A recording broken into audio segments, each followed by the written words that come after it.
नमस्कार दोस्तों, आज मैं आपके सामने एक कहानी प्रस्तुत करने जा रही हूँ जिसका शीर्षक है जैसी करनी वैसी भरनी। लीला देवी भूख से तड़प रही थी। सुबह से उनकी बहू ने खाने को कुछ भी नहीं दिया था। बहू ने सुबह नाश्ते में आलू के पराठे बनाए, उनके खाने से पहले ही खत्म हो गए थे।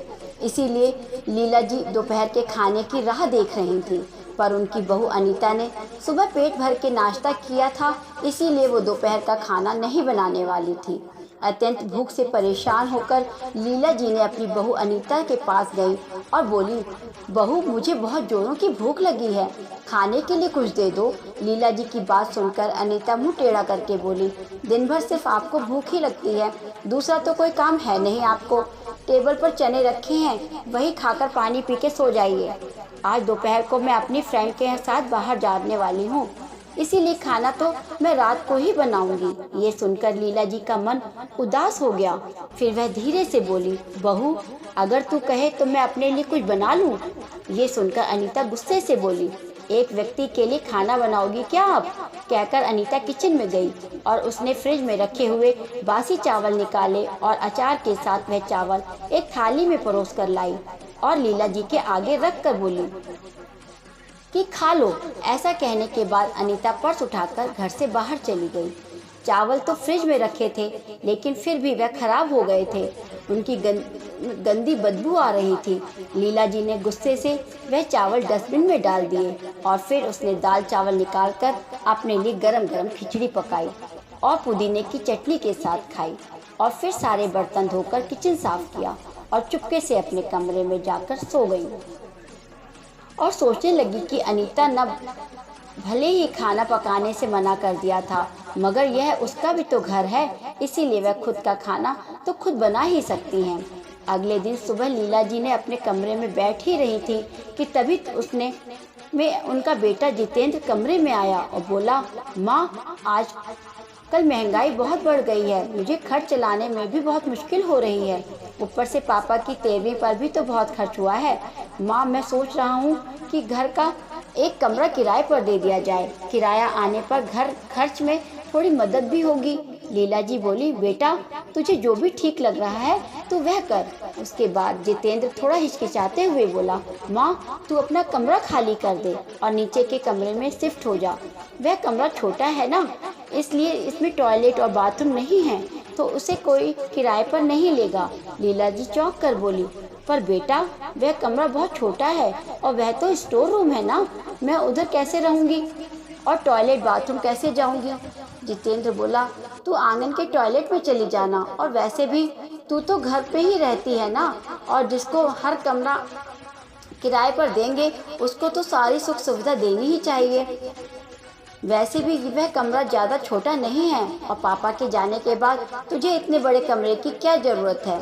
लीला जी की कुछ समय शांत रही और थोड़ी देर में सोचने के बाद बोली, टेरेस पर जो कमरा है वह भी तो हम किराए पर दे सकते हैं, उस कमरे में भी तो सारी सुख सुविधाएं हैं।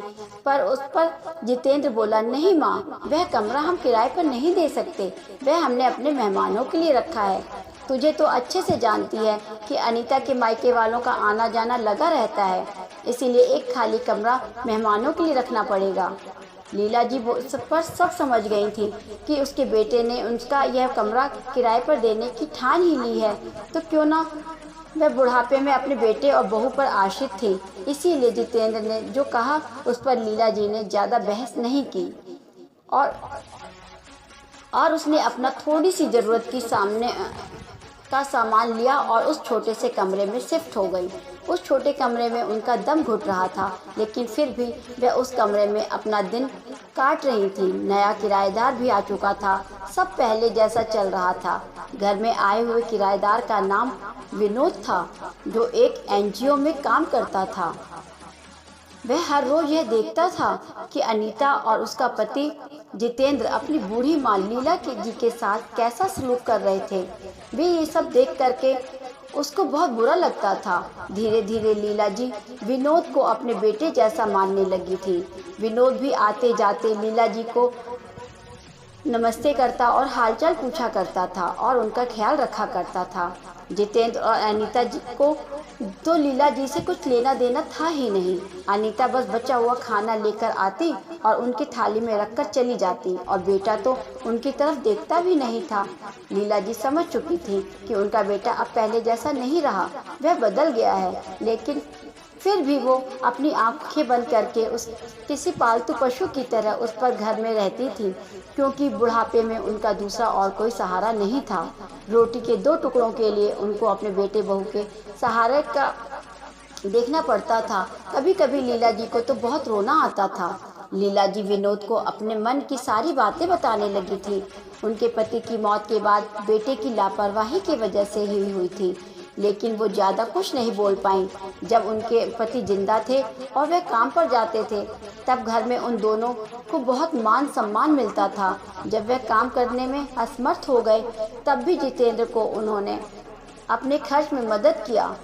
जब तक मेरे पति घर चला रहे थे, तब तक जितेंद्र अपने सब पैसे बचा लेता था, और जब उसके पापा पूरी तरह असमर्थ हो गए थे, तब शर्म और मजबूरी में उसको घर खर्च चलाना पड़ता था। धीरे धीरे माँ बाप का खर्च उसको बोझ लग रहा था, लेकिन वह साफ साफ कुछ भी नहीं कह सकता था। इसी बीच पति का स्वास्थ्य बहुत बिगड़ गया और वह चल बसे। डॉक्टर के पास जाने से पता चला कि उनको निमोनिया हुआ था। डॉक्टर थोड़ी महंगी दवाई लिख करके देते थे, तो ज़्यादा पैसे खर्च ना हो, इसीलिए जितेंद्र आधी दवाई लेकर के ही आता था। शुरू में जब पति का स्वास्थ्य सुधर गया, तो रमेश ने उनकी दवाइयाँ पूरी तरह बंद कर दी थी। पति भी इन चीज़ों पर ज़्यादा ध्यान नहीं देते थे, लेकिन एक रात उन्हें सांस लेने में बहुत परेशानी होने लगी। लीला जी बहुत घबरा गई और वह दौड़ते हुए जितेंद्र के पास कमरे की तरफ गई और जितेंद्र के कमरे का दरवाज़ा खटखटाया और कहने लगी कि पापा की तबीयत बहुत ख़राब हो रही है, चल हम सब उन्हें जल्दी से डॉक्टर के पास ले चलते हैं। उस पर जितेंद्र ने कहा, बोला माँ मुझे अभी सोने दो, मुझे बहुत नींद आ रही है, हम सुबह पापा को डॉक्टर के पास लेकर के चले जाएंगे। ऐसा कह करके उसने दरवाज़ा बंद कर दिया। लीला जी पूरी तरह से अपने पति के तकिए के पास चिंतित बैठी रहीं। कभी उनकी मालिश कर रही थी तो कभी भाफ दे रही थी, लेकिन भगवान को कुछ और ही मंजूर था। सुबह तक उनकी तबीयत खराब हो गई और उनकी मृत्यु हो गई। घर में शमशान जैसी शांति छा गई। जितेंद्र रोने का नाटक करने लगा और अनीता तो ऐसे रो रही थी कि जैसे उसे वास्तव में ससुर के चले जाने का बहुत दुख हो रहा हो। असल में तो सबसे ज़्यादा धक्का लीला जी को लगा, पर वह कुछ बोल नहीं पा रही थी। लीला जी की आंखों से अश्रुधारा बही जा रही थी और उसके होठ थर थर कांप रहे थे, जैसे कि वो कहना चाहती हो कि अब ऐसे रोने का नाटक क्यों कर रहे हो, मेरे पति की मौत की जिम्मेदार तो तुम दोनों ही हो। पर वह कुछ बोल नहीं पाई। पति का क्रियाक्रम कर दिया गया। लीला जी के दिमाग में हमेशा एक ही बात चलती थी कि अगर जितेंद्र ने लापरवाही नहीं की होती तो आज मेरे पति जिंदा होते। उनकी मौत के बाद अनीता और जितेंद्र का व्यवहार बहुत बदल गया। लीला जी को भी उनके व्यवहार की आदत पड़ गई थी, इसीलिए वह उनकी तरफ से कोई भी अपेक्षा नहीं रखती थी। पर उसका मन उसे अंदर ही अंदर खाए जा रहा था कि ऐसी औलाद को सबक भी नहीं सिखा सकती। एक दिन उनका किराएदार विनोद उनके पास आया और लीला जी को उसने कुछ बातें समझाई। वह बातें सुनकर लीला जी की आंखें में एक नई उम्मीद जग गई। दूसरे दिन सुबह लीला जी अनीता और जितेंद्र के पास आई और बोली, मुझे तुम दोनों से बहुत ज़रूरी बात करनी है। मुझे ऐसा लग रहा है कि तुम दोनों को मेरे साथ रहने में प्रॉब्लम हो रही है, इसीलिए मैंने सोचा है कि मैं वृद्धाश्रम में रहूंगी। लीला जी की बात सुनकर अनीता बहुत खुश हो गई। जितेंद्र ने थोड़ा दुखी होने का नाटक किया, जिसके बाद लीला जी उन दोनों के चेहरे के हाव भाव देख कर के बोली, जितेंद्र दुखी होने की ज़रूरत नहीं है और अनीता तुम्हें इतना खुश होने की भी ज़रूरत नहीं है। पहले मेरी पूरी बात सुन लो। तुम दोनों फिर उस लीला जी की तरफ हंसकर बोली, हाँ मैं ये बातें सोचकर रो रही हूँ कि आप वृद्धाश्रम में कैसे रहेंगी, लेकिन मैं इस घर से भी कहीं नहीं जाऊँगी। मैं इस घर को ही वृद्धाश्रम बनाऊँगी। अब यहाँ पर तुम्हारे जैसे स्वार्थी बेटे और बहू नहीं रहेंगे, बल्कि मेरे जैसे बूढ़े लोग रहेंगे, और ये मेरा आखिरी फैसला है। यह सुनकर जितेंद्र और अनीता दोनों के पैरों तले जमीन खिसक गई। जितेंद्र और अनीता दोनों एक दूसरे की तरफ देखने लगे। उन दोनों ने सोचा था कि लीला जी खुद पर घर छोड़कर चली जाएंगी, लेकिन वो तो दोनों खुश से ही रहेंगे, लेकिन उनको लगा था कि अब उनको लीला जी की जवाबदारी नहीं लेनी पड़ेगी, इसका ख्याल नहीं रखना पड़ेगा। मगर यहाँ तो सब उल्टा हो गया।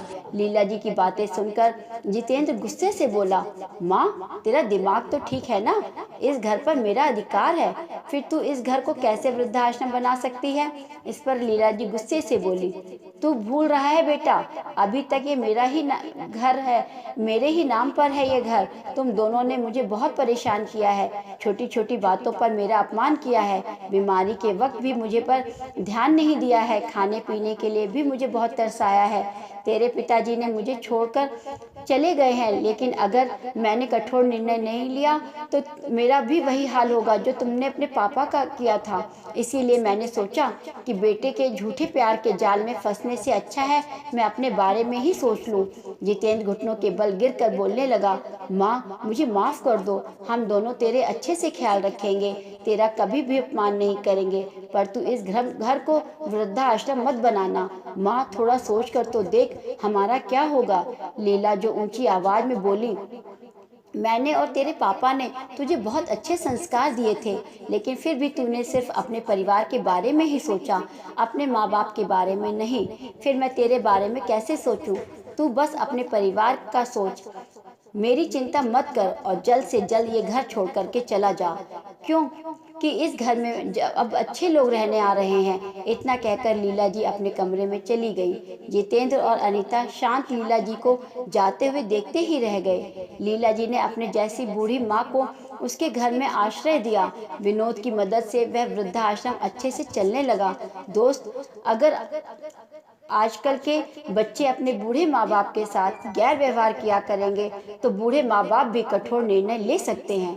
दोस्तों, आपको हमारी ये कहानी कैसी लगी? लाइक और कमेंट जरूर कीजिएगा और साथ ही बताइएगा कि आप इस कहानी के बारे में क्या सोचते हैं।